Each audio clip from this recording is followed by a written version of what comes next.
Baiklah, kami dari kelompok 8 dalam mata kuliah Filsafat bersama dosen pengampu Bapak Dimas Azari MPD. Adapun anggota pada kelompok 8 yaitu Saudari Alia Lulu Nabila, Saudara Adia Satria Nasution, dan Saudari Gemila, dan dengan saya Gustina Wati. Kami dari kelompok 8 akan membahas tentang Karl Marx dan filsafat materialisme. Siapakah itu Karl Marx? Karl Marx lahir pada tanggal 5 Mei 1818 di Trier, Tenggara, Jerman, dan wafat pada 14 Maret 1883 di London. Ia adalah seorang filsuf, ekonom, sejarawan, pembuat teori politik, sosiolog, jurnalis, dan sosialis revolusioner asal Jerman.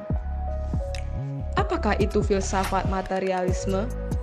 Materialisme adalah paham dalam filsafat yang menyatakan bahwa hal yang dapat dikatakan benar-benar ada adalah materi. Pada dasarnya, semua hal terdiri atas materi, dan semua fenomena adalah hasil interaksi material. Sejarah dan pemikiran.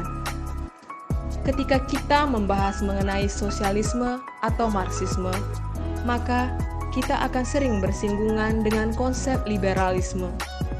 Salah satu karya Karl Marx yang paling populer di antaranya adalah buku yang berjudul Das Kapital yang terbit pada tahun 1867.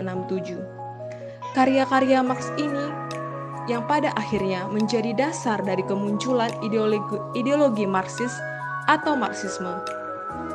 Pada dasarnya, ajaran Marxis berusaha menyelaraskan antara realitas, teori, dan konsep pemikiran dalam kehidupan masyarakat yang ideal melalui sistem komuner.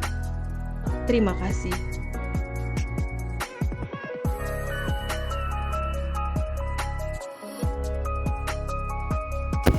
Ya, kemudian kaum idealis versus materialis. Kaum idealis melihat bahwa dunia sebagai refleksi dari ide atau hal abstrak, sedangkan kaum materialis melihat benda merupakan sumber kehidupan nyata, bukan ide atau gagasan. Nama saya Adia Satria Nasution dari Psikologi 1B, menjelaskan tentang materialisme dialektis. Materialisme dialektis adalah sebuah filsafat ilmu dan alam yang didasarkan pada tulisan-tulisan Karl Marx dan Friedrich Engels. Materialisme dialektis mengadaptasi dialektika Engels terhadap materialisme tradisional yang menyelidiki hubungan antar subjek di dunia di dalam lingkungan yang dinamis dan evolusioner. Materialisme dialektis meyakini keberadaan perubahan di dunia dan kemunculan bersifat baru di setiap tahap perkembangannya.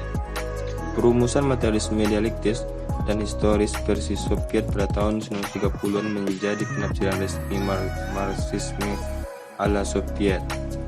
Penafsiran ini dipopulerkan di dalam buku-buku teks yang menjadi bacaan wajib ala Soviet dan beberapa negara Eropa Timur dan menyebar ke Tiongkok.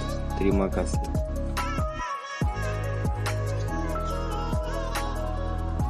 Baik, selanjutnya adalah tentang materialisme historis. Arah yang akan ditempuh sejarah sama sekali ditentukan atau dideterminasi oleh perkembangan sarana-sarana produksi yang material. Sejarah manusia tidak tergantung pada kehendak manusia, tidak bebas dalam menjalankan sejarahnya. Materialisme historis bahwa produksi dipengaruhi oleh alat-alat yang merupakan materi yang menghasilkan materi. Perkembangan masyarakat ditentukan oleh materi dan perkembangan masyarakat yang merupakan sejarah ditentukan oleh materi. Manusia membuat sejarah mereka sendiri, tetapi mereka tidak membuatnya sekehendak hati mereka. Mereka tidak membuatnya di bawah situasi-situasi yang dipilih oleh mereka sendiri, tetapi di bawah situasi-situasi yang sudah ada, yang ditentukan dan ditransmisikan dari masa itu. Selanjutnya, komunisme primitif. Di dalam komunisme primitif, karena semua adalah milik bersama. Selain itu, ada komunikasi primitif ke masyarakat kelas. Peningkatan kesejahteraan secara umum, tertuailah bibit-bibit masyarakat kelas. Ini dimulai dengan lahirnya kepemilikan pribadi. Masyarakat budak. Budak menjadi yang diincar pada kekaisaran Romawi. Feodalisme dan monarki absolut. Feodalisme ini bersandar pada kepemilikan tanah. Revolusi kapitalis. Kapitalis memiliki alat-alat produksi atau pabrik-pabrik, sementara buruh hanya punya tenaga untuk dijual. Kontradiksi kapitalisme. Kontradiksi terutama dari kapitalisme adalah overproduksi.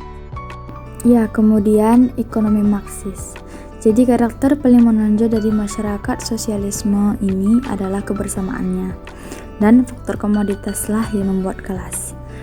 Jadi masyarakat sosialisme dan masyarakat Marxis itu hampir berdekatan namun berbeda.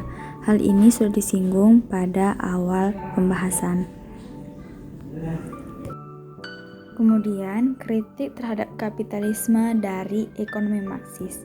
Yang pertama, kapitalisme itu menciptakan klaster pada masyarakat. Yang kedua, distribusi kekayaan tak seimbang, karena pemilik tanah akan lebih kaya daripada buruh. Yang ketiga, kelas penguasa melakukan eksploitasi. Sang penguasa dapat melakukan eksploitasi tenaga pada buruh. Keempat, memicu konflik antar kelas, karena jurang pemisah antara si kaya dan si miskin sangatlah dalam. Kemudian yang kelima, buruh mengalami alienasi, buruh mengalami keterbelakangan dan keterasingan.